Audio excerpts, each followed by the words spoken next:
Terima kasih Tan Sri Ketua. Dungun minta Menteri Komunikasi dan Multimedia menyatakan langkah strategik yang diambil oleh Suruhanjaya Komunikasi dan Multimedia Malaysia SKMM bagi menangani isu penghinaan terhadap agama Islam yang masih berleluasa dalam media sosial. Terima kasih Tan Sri Ketua. Terima kasih. Silakan Jawab Menteri. Bismillahirrahmanirrahim. Assalamualaikum warahmatullahi wabarakatuh. Terima kasih Yang Berhormat. Seperti mana yang kita semua maklum, perlembagaan negara kita telah menetapkan Islam agama bagi persekutuan serta agama-agama lain adalah bebas untuk diamalkan.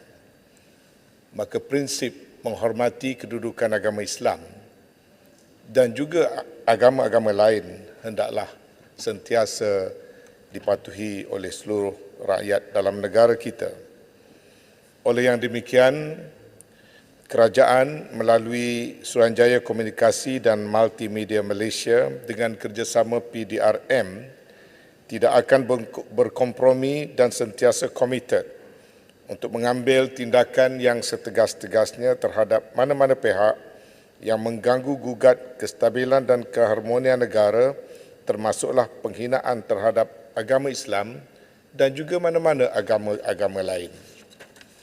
Tan Sri Yang Dipertua, pendekatan secara kolektif diambil melalui jalinan kerjasama erat di antara SKMM dengan agensi-agensi seperti PDRM, Jabatan Kemajuan Islam Malaysia dan Jabatan Agama Islam Negeri-Negeri, meliputi aspek pengenalpastian kandungan-kandungan yang berunsur kebencian terhadap agama Islam, termasuklah dalam aspek penguatkuasaan serta bantuan teknikal yang diberikan oleh SKMM kepada agensi-agensi penguatkuasa.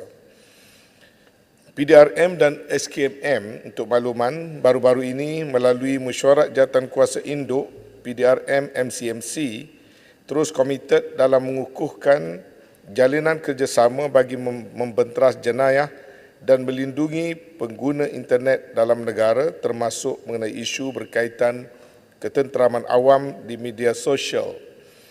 Melalui pengukuhan kerjasama ini, proses pemantapan interoperability bersama pihak Police Cyber Investigation Response Center PCIRC PDRM telah dimulakan bagi memudahkan koordinasi dan penyelarasan dalam mengenal pasti kandungan yang boleh menggugat ketenteraman awam, termasuk isu-isu kandungan berkaitan penghinaan terhadap agama, kaum dan institusi beraja. 3R, Royalty, Race and Religion. Saya juga telah meminta SKMM melihat semula kepada SOP tindakan mereka untuk mengkaji di bawah ruang undang-undang yang sedia ada untuk tindakan-tindakan lebih proaktif dilakukan.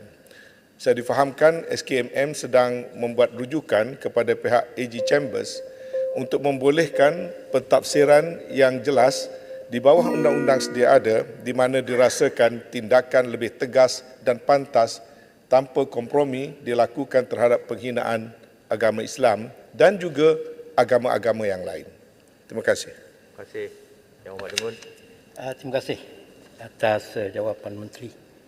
Tan Sri Yang Ketua, saya pohon untuk kita lihat banyak komen-komen dan pendapat-pendapat yang menjurus kepada penghinaan terhadap Islam yang dibuat secara keterlaluan, dimuat naik dalam media-media sosial.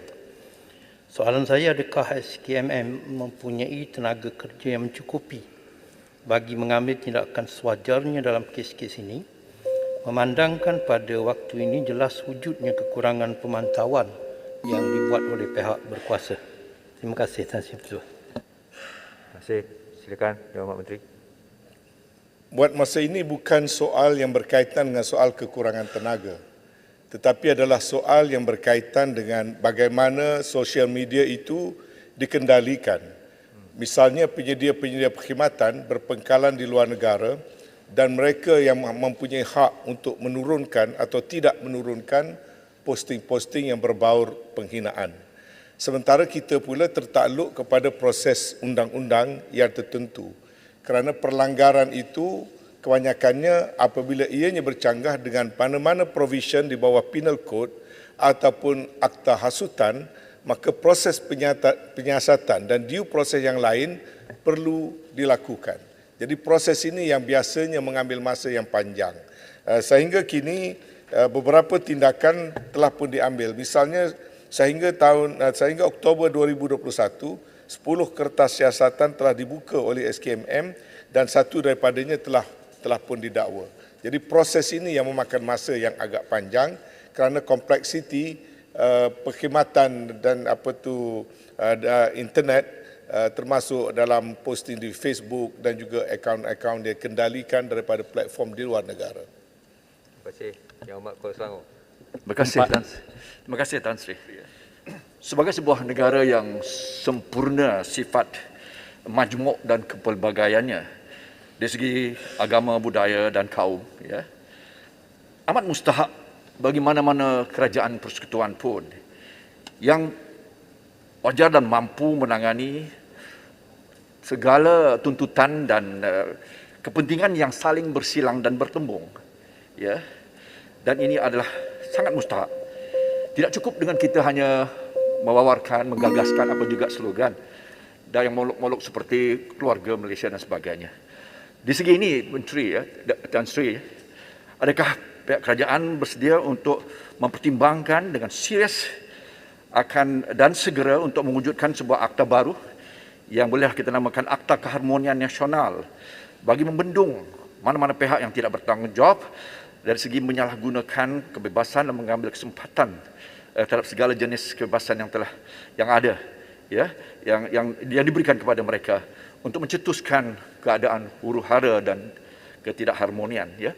Akta Keharmonian Nasional ini juga boleh guna untuk menggantikan dan mengambil alih akta hasutan yang disebutkan oleh Menteri sebentar tadi yang kiranya sudah lapuk ketinggalan zaman serta tidak sesuai dengan konteks masyarakat moden masa kini dan khasnya menangani kepelbagaian di negara kita yang tercinta ini. Terima kasih Tan Sri. Ya, Menteri. Tan Sri, boleh saya minta sambung sikit untuk jawab bersama? Tak ada masa lagi. Soalan tu sebenarnya telah dijawab semalam 2 kali, Yang Amat. Tapi saya serahkan kepada Yang Amat Menteri.